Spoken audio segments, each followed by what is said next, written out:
आप देख रहे हैं दार्शनिक भारत लाइव। मैं अमरेश कुमार सिंह। हम एक बार पुनः पटना शहर अवस्थित मीठापुर गोरिया मठ के नजदीक कबीर साईं मंदिर के प्रांगण में आए हुए हैं, जहां की महंत ब्रजेश मुनि महाराज के नेतृत्व में विगत 7 दिनों से 9 वर्ष के शुभ अवसर पर श्रीमद् भागवत गीता ज्ञान का रस का श्रवण कर रहे हैं लोग। भगवान कृष्ण जिन्होंने गीत को गाया था, उस गीत को विगत 7 दिनों से हम लोग सुनते आ रहे हैं, श्रवण करते आ रहे हैं। यहां समझने वाली बात यही है कि लोग स्वर्ग और नरक की बातें करते हैं, पर देखने वाली बात यह है कि जो आज इस भागवत कथा का रसापान कर रहे हैं, विचार कीजिए कि आप स्वर्ग में हैं, और दूसरे तरफ जो व्यक्ति शराब मदिरा झूठ छल कपट के तरफ अपने प्रवृत्ति को ले जा रहे हैं, वो नरक के तरफ जा रहे हैं।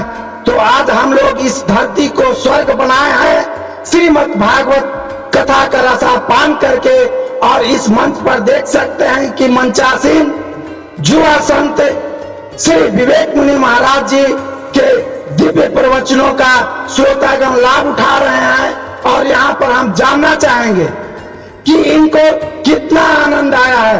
मैं जानना चाहूंगा, बहन आप बताइए, आप विगत इतने दिनों से सुन रहे हैं, कैसा लगा? बहुत अच्छा लगा, बहुत अच्छा लगा, आनंद लगा सुनने में।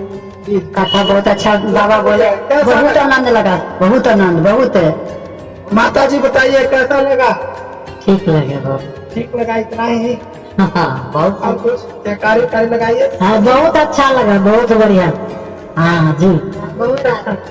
सास पुतों का झगड़ा मिटा कि नहीं?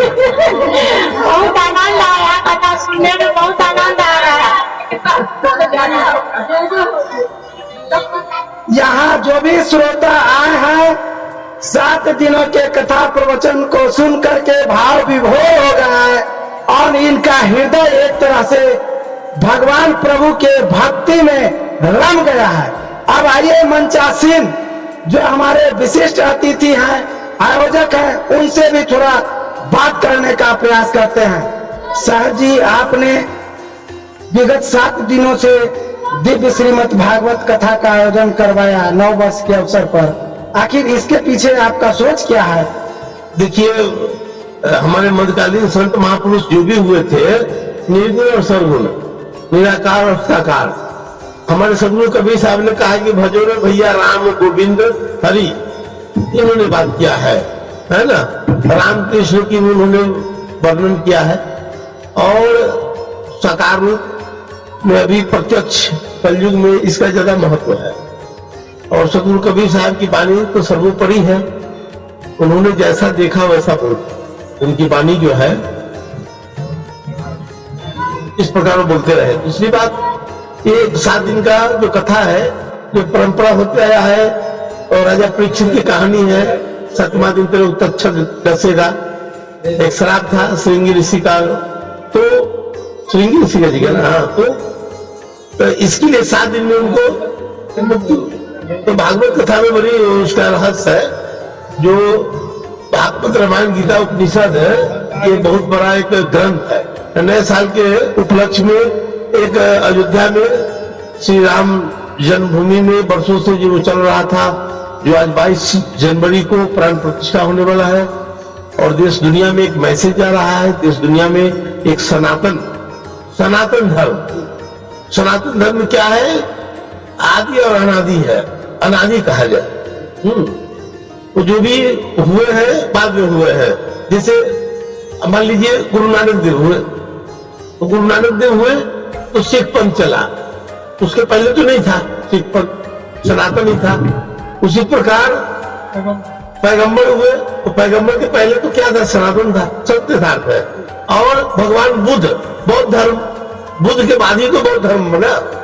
तो ईसा मसीह, सुकरात, मंसूर जो भी हुए, तो सब उसके पहले सनातन ही था, अनादि।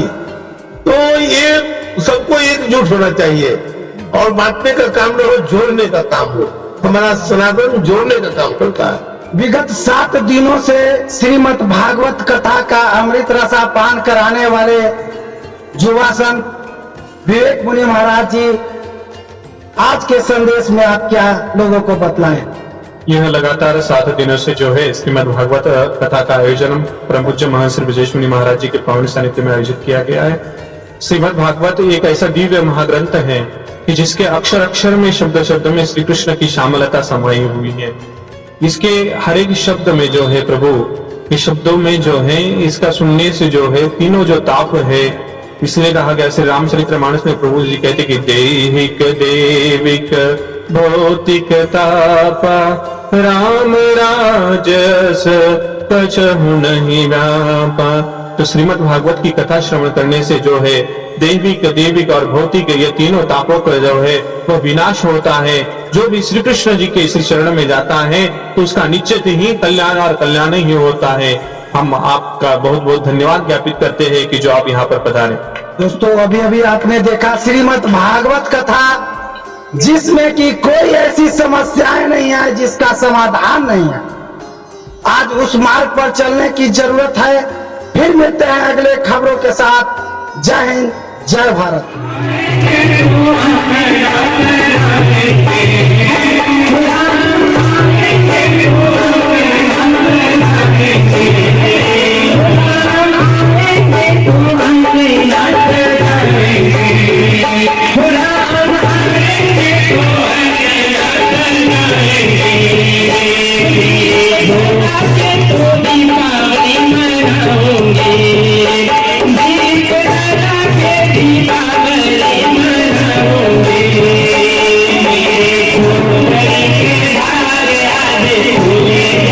Yeah.